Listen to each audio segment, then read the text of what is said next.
the happiest day of his life, was the first day of my revenge. As the wedding guests stood to applaud, they smiled through happy tears. They thought they were watching two people in love. They had no idea the groom had just married the woman who had spent 5 years planning his downfall. His fingers slipped the wedding ring onto mine. Mine never trembled. Because I wasn't nervous. I was remembering another courtroom. Another ring. The handcuffs they locked around my father's wrists. And the man who ordered it. Standing in front of me now. Smiling. Seoul. The Grand Heritage Hotel. Crystal chandeliers sparkled above hundreds of guests. Judges. Government officials. Business leaders. International diplomats. Television cameras captured every moment. The media called it the wedding of the year. America's billionaire heiress. And Korea's most respected prosecutor. The perfect couple. The perfect love story. Only one person knew the truth. Me, Emily Carter, 30 years old. Daughter of Richard Carter. The man Lee Jun-ho had sent to prison. The officiant smiled warmly. You may exchange your vows. Jun-ho looked into my eyes. He smiled the same calm smile I'd seen dozens of times over the past year. I never expected to meet someone who challenged every opinion I had. Soft laughter filled the hall. You've made me a better man. I promise to protect you, to respect you, and to stand beside you for the rest of my life. Every word sounded sincere. Because it was. That was the problem. He meant every promise. I didn't. When it was my turn, I smiled. The same smile I'd practiced for months. Lee Jun-ho. You've shown me that justice isn't always easy. You've taught me courage. And you've reminded me that the strongest partnerships are built on trust. Trust. The word almost made me laugh. I promise to walk beside you. For whatever life brings. That much wasn't a lie. I would walk beside him. Right until the day I destroyed everything he'd spent his life building. The officiant nodded. By the authority vested in me, I now pronounce you husband and wife. Applause erupted. Jun-ho gently kissed my forehead. Cameras flashed. People cheered. My revenge had officially begun. 5 years earlier, the courthouse steps were packed with reporters. Microphones pushed toward my father. Mr. Carter, do you admit the charges? Did Carter Global pay government officials? He said nothing. Then I saw him. Lee Jun-ho, 30 years old. Lead prosecutor. Calm. Confident. Unshaken. He walked down the courthouse steps carrying a stack of case files. I pushed through the reporters. You. He stopped. My father was being led toward a prison vehicle behind him. You've destroyed my family. Jun-ho looked at me quietly. If your father is innocent, I truly hope the appeal proves it. My anger exploded. Don't pretend you care. You already won. I didn't come here to win. Then why did you? To do my job. My father isn't a criminal. The court reached its decision. The wrong decision. He didn't argue. He didn't defend himself. He simply bowed his head slightly. I'm sorry for what your family is going through. That sentence haunted me. Not because I believed him. Because I hated how calm he remained while my entire world collapsed. That day, I made myself one promise. One day, Lee Jun-ho would lose everything too. Years passed. My father remained in prison. Carter Global lost investors. Our reputation disappeared. Board members resigned. Friends vanished. People who once called us family stopped answering our calls. I rebuilt what I could. Not because I had moved on. Because revenge required patience. 8 months ago, I returned to Seoul. Officially, to relaunch Carter Global's Asian investment division. Unofficially, to get close to the man I blamed for ruining my life. Then something unexpected happened. Jun-ho wasn't difficult to meet. Our worlds kept colliding. Economic forums, charity fundraisers, government business events. We disagreed about almost everything. He challenged my ideas. I challenged his. Every conversation became a debate. Somehow, those debates turned into coffee. Coffee became dinners. Dinners became friendship. At least, That's what he believed. One evening, after another charity gala, he looked at me and said, "You've changed." I smiled politely. People usually do. "You don't hate me anymore." For one dangerous second, I almost answered honestly. Instead, I said, "I got tired of carrying anger." He smiled. "I'm glad." That was the night he finally let his guard down. Mine never moved. 3 months later, he proposed. It wasn't extravagant. No television cameras. No reporters. Just the rooftop of a quiet restaurant overlooking the Han River. He held out a small velvet box. "I don't know if this surprises you." "It does." He laughed. "I've argued with you more than anyone else I've ever met." "So have I." "You make me question my own opinions." "So do you." "I've never admired anyone the way I admire you." He opened the ring box. "Emily Carter. Will you marry me?" For a brief moment, I stared at him, not because I was emotional, because fate had handed me something better than revenge. It had handed me access. I nodded. Yes. His face lit up with genuine happiness. Mine showed him exactly what he hoped to see. After the wedding reception ended, we arrived at our new home. The staff welcomed us, then quietly disappeared upstairs. Jun-ho smiled. "I'll make us some tea. I'll be right back." The moment he walked into the kitchen, my smile disappeared. I opened my handbag. Inside, a small black notebook. Across the first page, written in my own handwriting, Operation Revenge. Below it, 5 numbered goals. Goal 1, gain unrestricted access to his private office. Goal 2, find the hidden files from father's case. Goal 3, discover the truth he's been hiding. Goal 4, expose Prosecutor Lee Jun-ho to the entire country. Goal 5, watch him lose everything, exactly as my father did. I closed the notebook. Footsteps approached. My husband walked back into the room carrying 2 cups of tea. He smiled. "I hope this still counts as your favorite." I accepted the cup. "It does." He had no idea. The woman standing in front of him wasn't his loving wife. She was the greatest mistake he would ever make. Before we find out what Emily discovers inside her new husband's home, take a second to like this video, subscribe to the channel, and turn on the notification bell. You won't want to miss what happens next. Because before the first night of our marriage was over, I would open a door I was never supposed to find. And behind it was a photograph that made me question everything I thought I knew about the man I had married. What secret was Lee Jun-ho hiding, and why had he kept it locked away for 5 years? Jun-ho set the tea on the table. "I'll be upstairs for a few minutes." I smiled. "Take your time."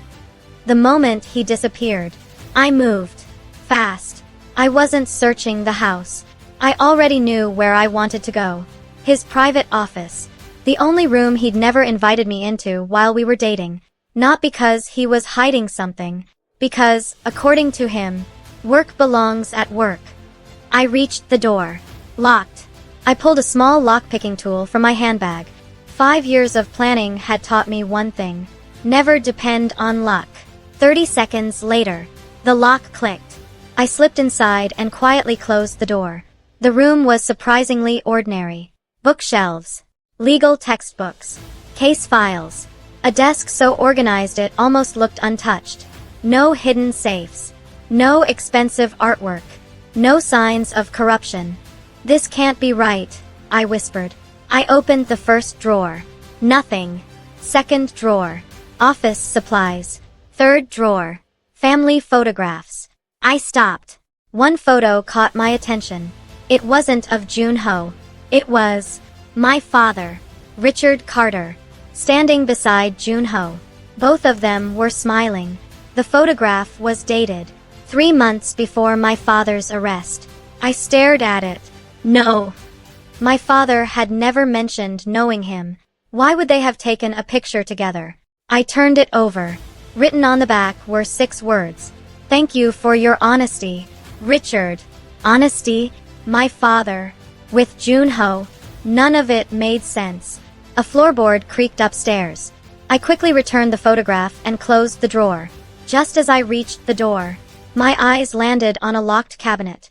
Unlike the office door, this lock required a key. I searched the desk. Nothing. Then I noticed something unusual. One bookshelf had tiny scratches beneath it, as if it had been moved many times. I pushed. The shelf rolled aside.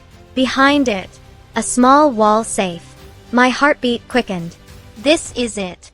Before I could examine it, footsteps echoed outside.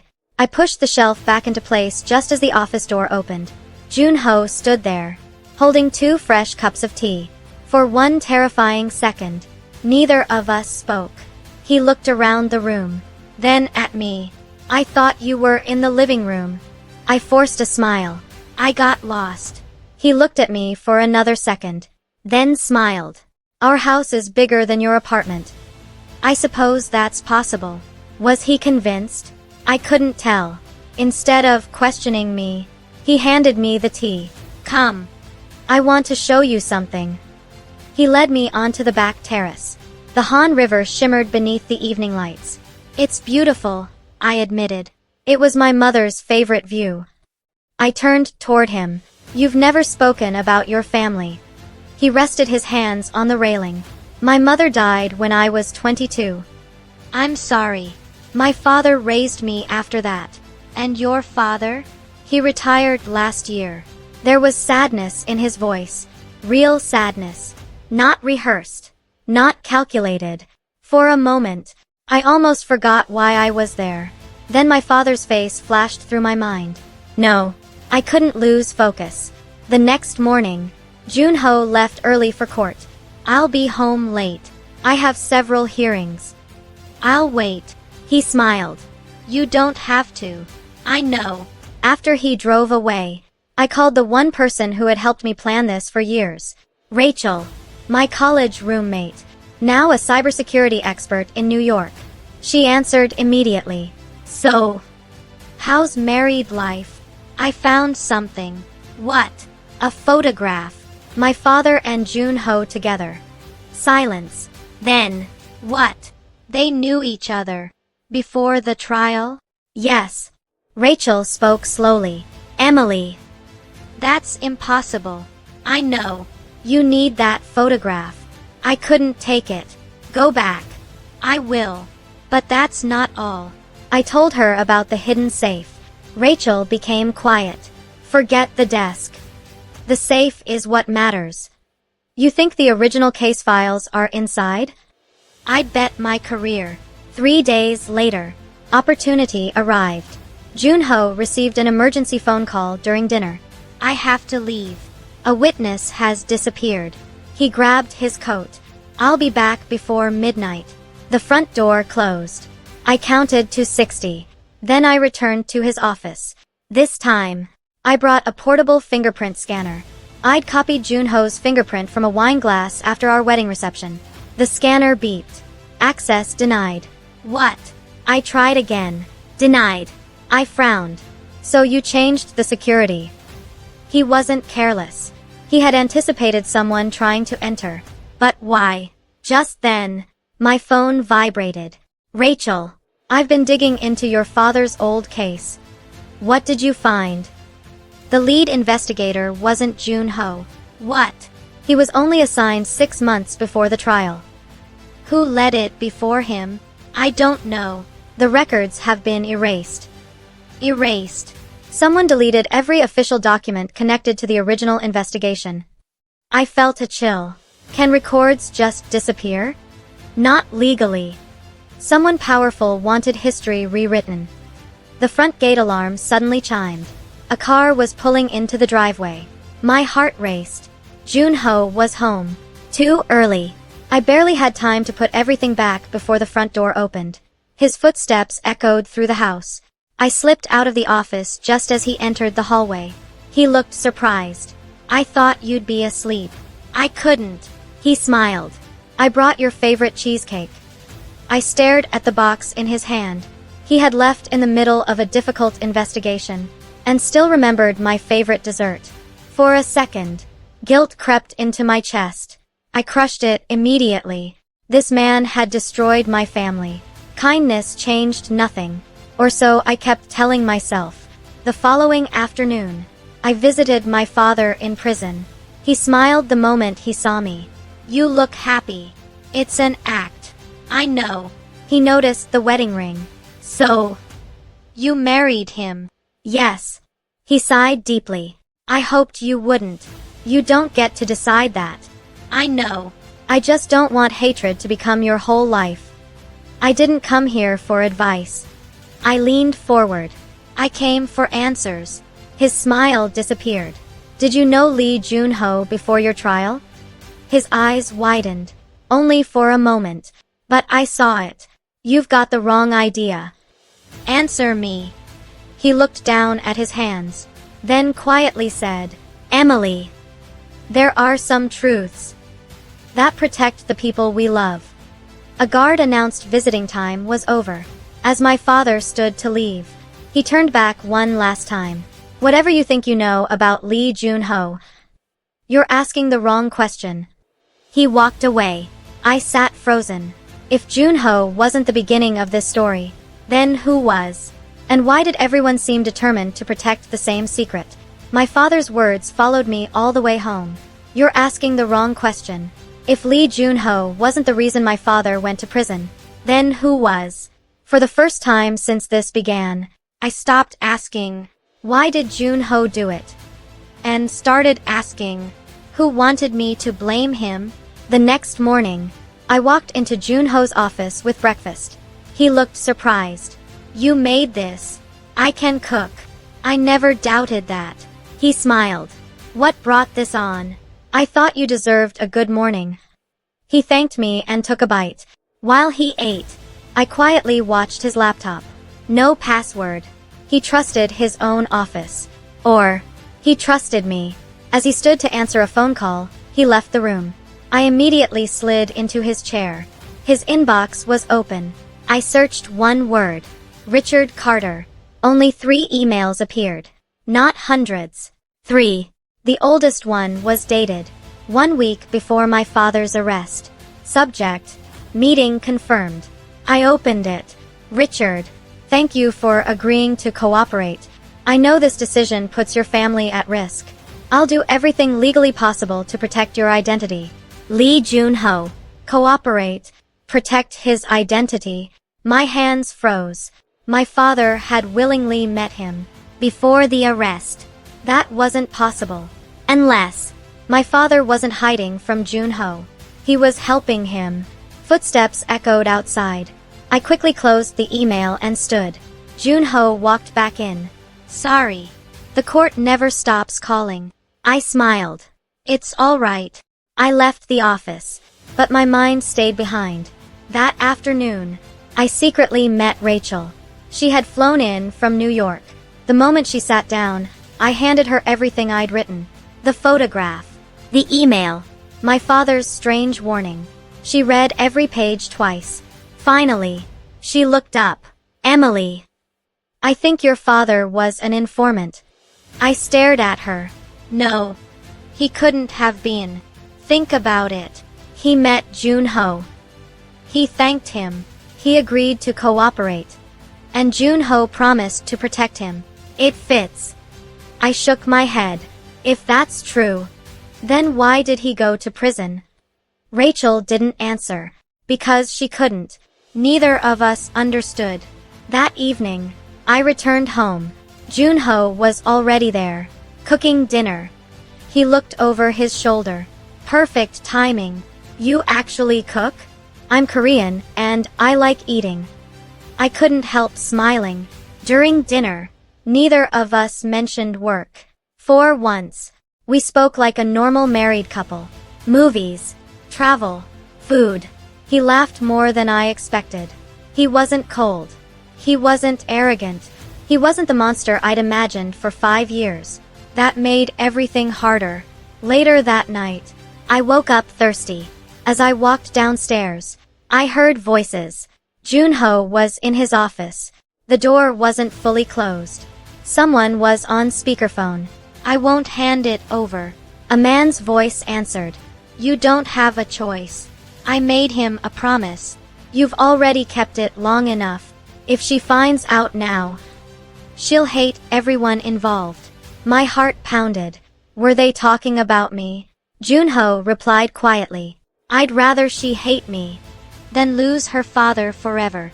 I stopped breathing. Lose my father? What did that mean? Before I could hear more, a floorboard creaked beneath my foot. Silence. The office door opened. Jun-ho stepped into the hallway. His expression was calm, but his eyes searched mine. Were you listening? I forced a tired smile. I came for water. He studied me for a second, then nodded.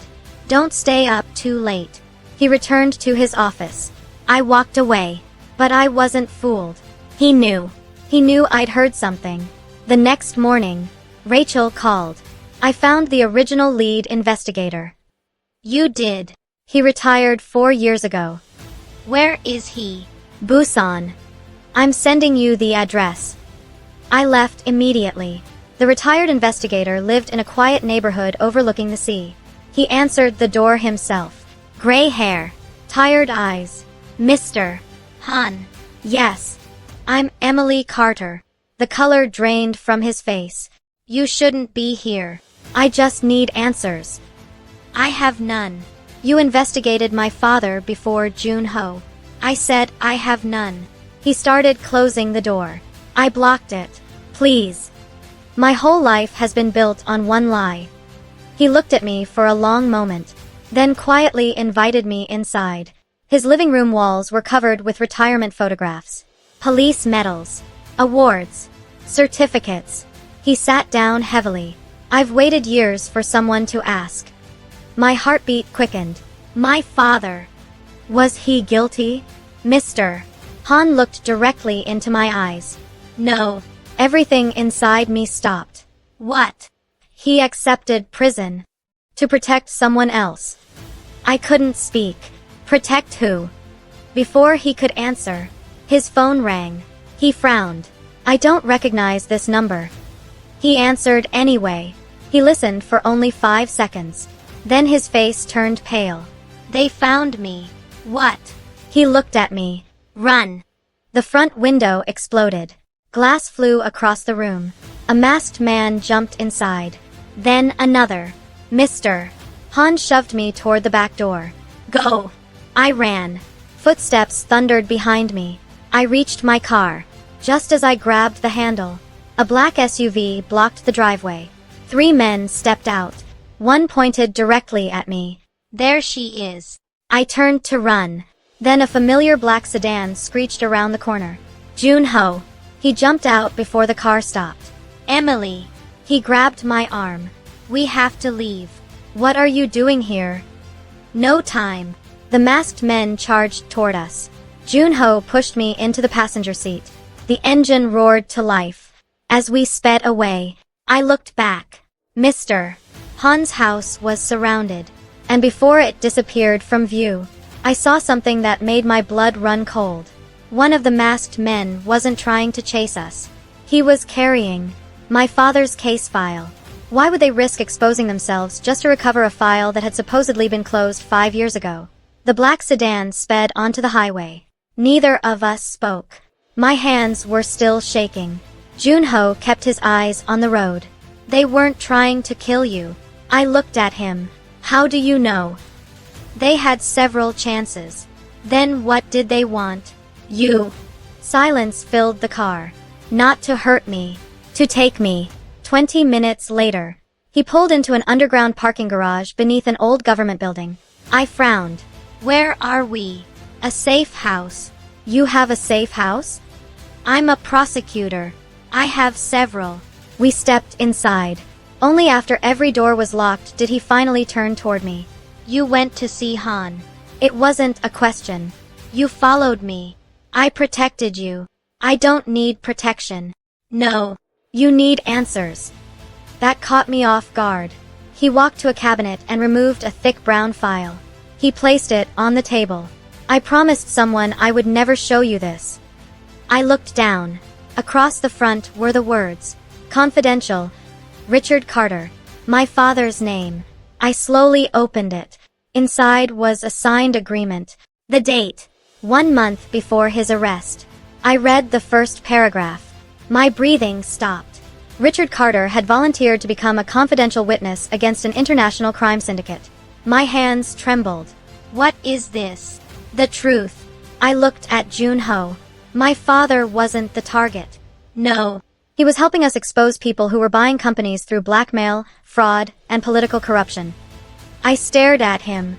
Then why was he convicted? Jun-ho closed his eyes for a brief moment. Because the operation failed. What do you mean? The syndicate discovered there was an informant. They didn't know who. So they planted fake evidence. They turned the investigation against your father. And before we could stop it, the case reached court. I couldn't breathe. So my father accepted prison? Jun-ho nodded. If he revealed he was an informant, everyone connected to him would have become targets.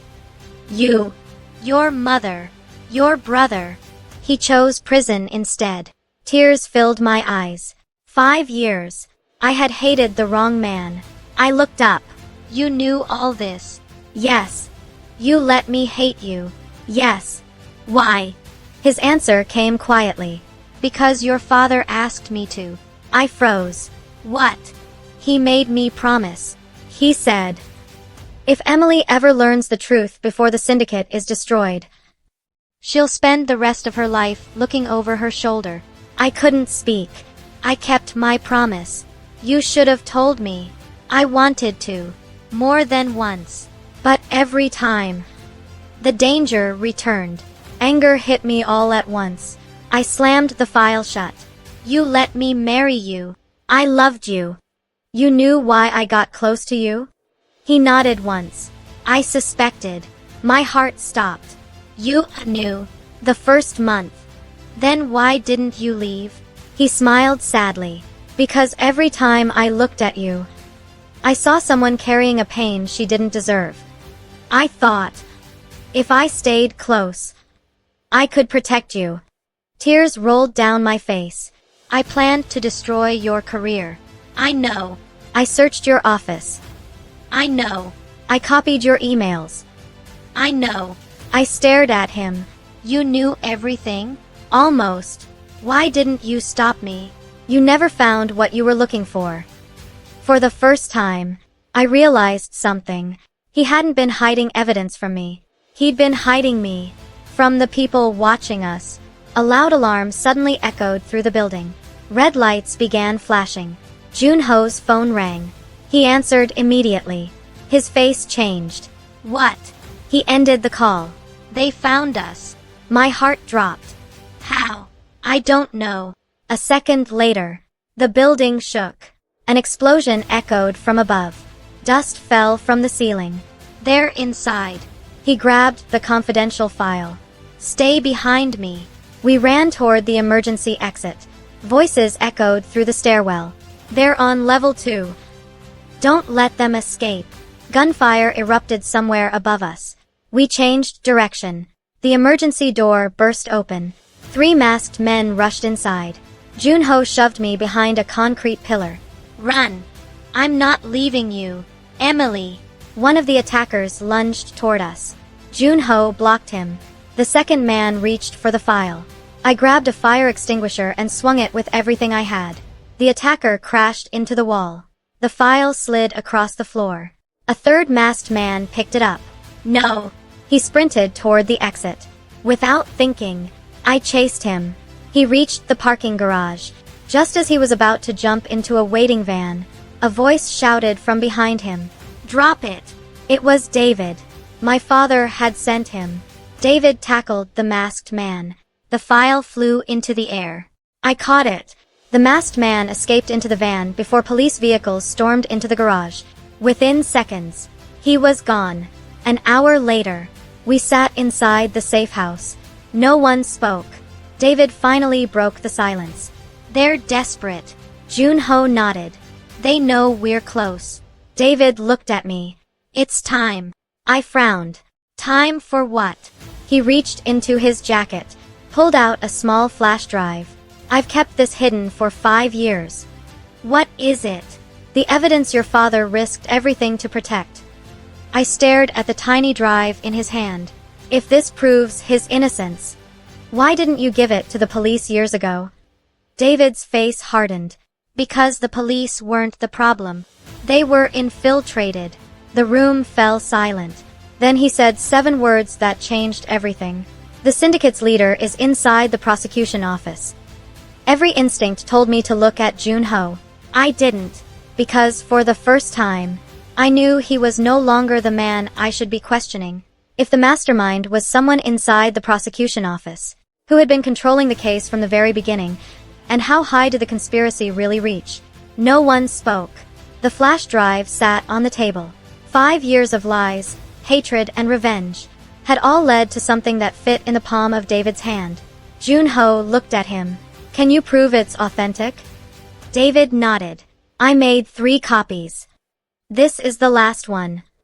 He plugged it into a secure laptop. A single video appeared. The recording was 5 years old. The date: 3 days before my father's arrest. My father walked into a private conference room.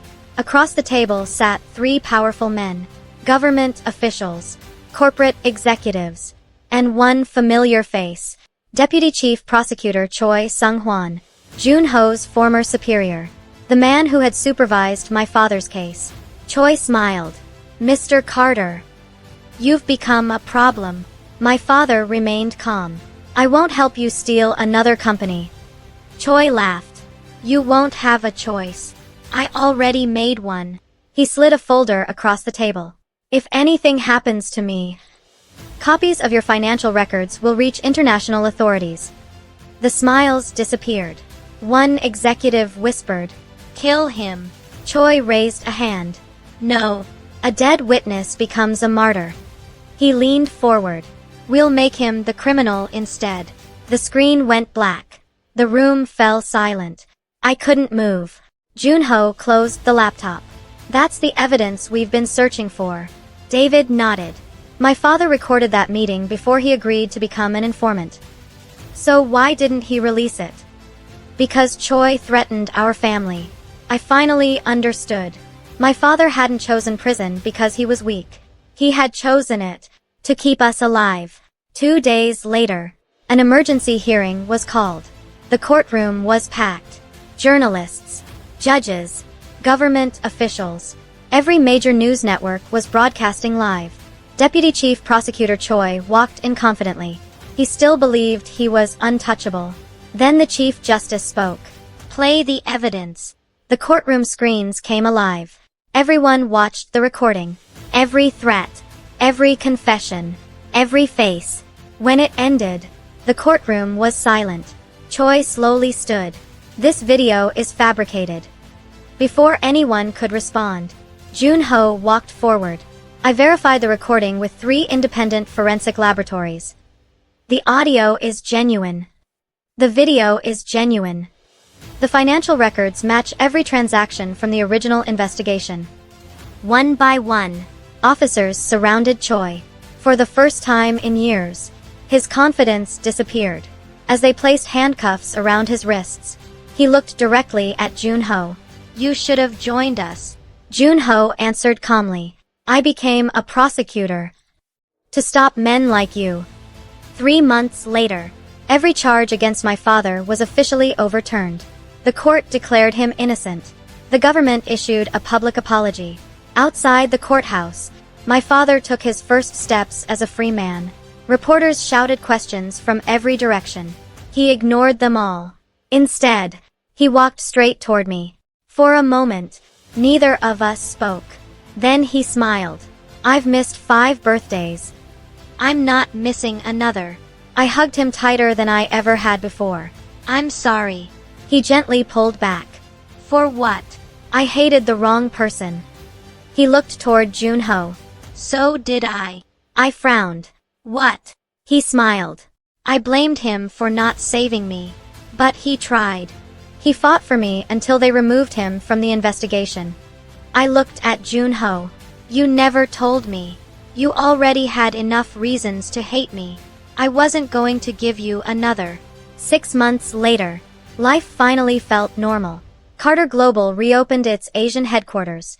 Jun-ho was promoted to lead Korea's International Anti-Corruption Bureau. This time, no one questioned his integrity. One evening, we stood on the balcony of our home overlooking the Han River, the same place where he had once told me about his mother. He handed me a cup of coffee. "You still don't take sugar." "No. You still remember." "I always will." I laughed softly. "You know, I almost ruined your life. You tried. I really did. I know. And you still married me." "I did." "Why?" He looked across the city lights before answering. "Because loving someone is believing they're more than the worst mistake they'll ever make." I felt tears fill my eyes. "I don't deserve you." He smiled. "You don't have to. You just have to stop trying to investigate me every week." I laughed. "I make no promises." I expected that. I slipped my hand into his. This time, not because I needed answers, not because I wanted revenge, but because I finally understood something my father had known all along. Justice isn't always loud. Sometimes, it looks like a man carrying someone else's hatred, simply because he promised to protect her. People often ask me when I stopped hating Lee Jun-ho. It wasn't the day my father was freed or the day the truth came out. It wasn't even the day I realized he had loved me despite knowing my plan. It was the moment I understood that revenge had been stealing my life long before anyone else ever did. I thought marrying my father's enemy would destroy him. Instead, it destroyed the lie I had been living. Sometimes the person standing in your way isn't your enemy. Sometimes, they're the only reason you survive long enough to discover who your real enemy was.